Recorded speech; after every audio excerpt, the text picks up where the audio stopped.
We are live. We are live. Unoriginal FC back in the cut. And it was the fight that we had waited so long for. The highly anticipated Terence Crawford versus Errol Spence Jr. The fight of all fights at 147 to crown a new undisputed champ at 147. And I mean, Terence Crawford winning by KO. He absolutely put hands on Errol Spence Jr. I mean, he absolutely annihilated Errol Spence Jr. He beat the brakes off of that man. He absolutely beat the brakes off of him. Counter-punching brilliance, counter-punching masterclass. Errol Spence just couldn't hang with Terence Crawford's power in this fight. And I will say, regarding Errol Spence Jr., I did have Errol Spence Jr. winning this fight. I did have faith in Errol Spence Jr. winning this fight.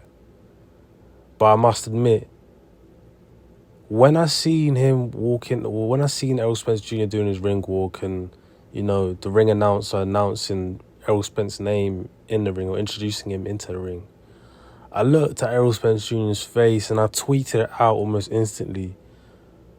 Bro, the guy looked high as fuck. He looked like he just had 2 edibles, bro. 2 brownies, G. Why did Errol Spence Jr. look like he was high out of his mind? He looked like he was high out of his mind. And I know I'm not bugging. Errol Spence Jr., that nigga looked like he smoked 5 joints before he stepped out, bro. Before he stepped out into that ring. Errol Spence didn't look right from the jump, and when I saw his face in the ring walk, I quietly said to myself, it's over. I knew from then it was over. Did I expect the complete destruction that I saw from Terence Crawford? Did I expect Bud to completely annihilate Errol Spence Jr. the way he did? No, I didn't expect that. Errol Spence Jr. is done at 147. He did make it clear before this fight that he will no longer be fighting at 147 after this.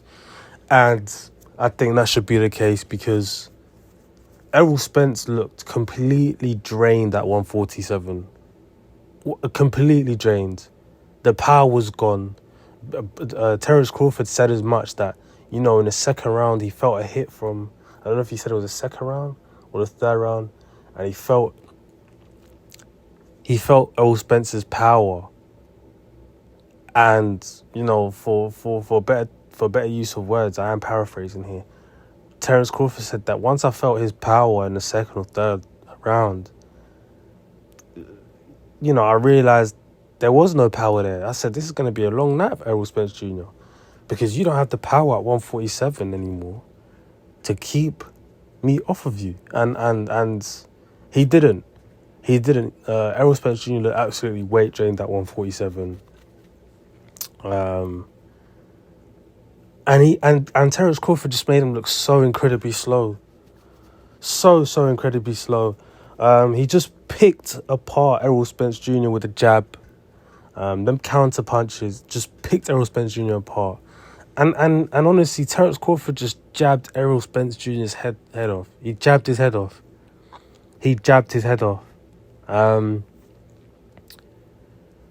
Such a dominant display from Terence Crawford. In the biggest fight of your career, in the biggest fight of both of these men's career, in such a highly anticipated fight, a fight that we waited for a couple of years now. In such a highly anticipated fight for Terence Crawford to produce the masterclass that he did last night. It was a masterclass, man. I wanted Errol Spence Jr. to win, but, he got the brakes beaten off of him. He got his head jabbed off. Terence Crawford, he decimated him. He destroyed Errol Spence Jr. And it was a hell of a performance. The best performance of Terence Crawford's career. for sure. And you know now he's a 2-time undisputed champion, undisputed at 140, undisputed at 147. Does Terence Crawford now potentially? Does he potentially now jump up to 154 and try and go undisputed at 154? It's very possible. It's very, very possible he could go and clean out that 154 division.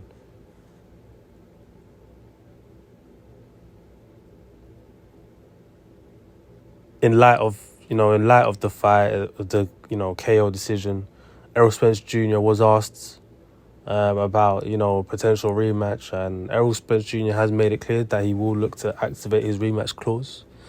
And I hope that this fight does happen at 154. I hope that Terence Crawford and Errol Spence, if there is a rematch to take place, I hope that rematch takes place at 154. I don't ever want to see Errol Spence Jr. at 147 ever again. Ever again. He's done at 147. His body, it's just not healthy for him to fight at 147 anymore. He looked so dehydrated out there. He looked so weak out there compared to Terence Crawford. If this rematch is to happen, I hope it happens at 154. Terence Crawford now potentially moving on to face Jamel Charlo at 154, who is undisputed at 154. Obviously, Jamel Charlo's got his fight undisputed against undisputed, as it pertains to his match with Canelo Alvarez. That's going to be interesting to see, and it does look as though the winner of that fight will potentially go on to face a Terence Crawford, or potentially Errol Spence Jr. if Errol Spence Jr. is to win a rematch. So boxing, there's some good fights to be made. Some very good fights to be made. But yeah, what a fight last night. What a fight last night. Terence Crawford, congratulations to you, man. You've etched yourself in history. 2-time undisputed champion, I believe. One of the first, if not the first male boxer to ever do so. Correct me if I'm wrong. Undisputed at 140 and now undisputed at 147. Put an absolute masterclass out there. Beat the brakes off Errol Spence Jr. And Errol Spence Jr., man, the get back will be necessary. And I hope that get back happens at 154, my brother. You didn't look right out there last night. I don't know what the fuck was going on. I don't know if you were high. I don't know if it's 147. But it looked like there was a combination of things going on with you on the night, and you just didn't look like Errol Spence Jr. And unfortunately, Terence Crawford looked like Terence fucking Crawford to the max. That being said, shout out to the Lit House, my family, my set. Shout out to my people, Rev, Selfmade Sicario, Malik, 704 Money Bags. Assalamu alaikum to the Akis. Unoriginal FC, over and out.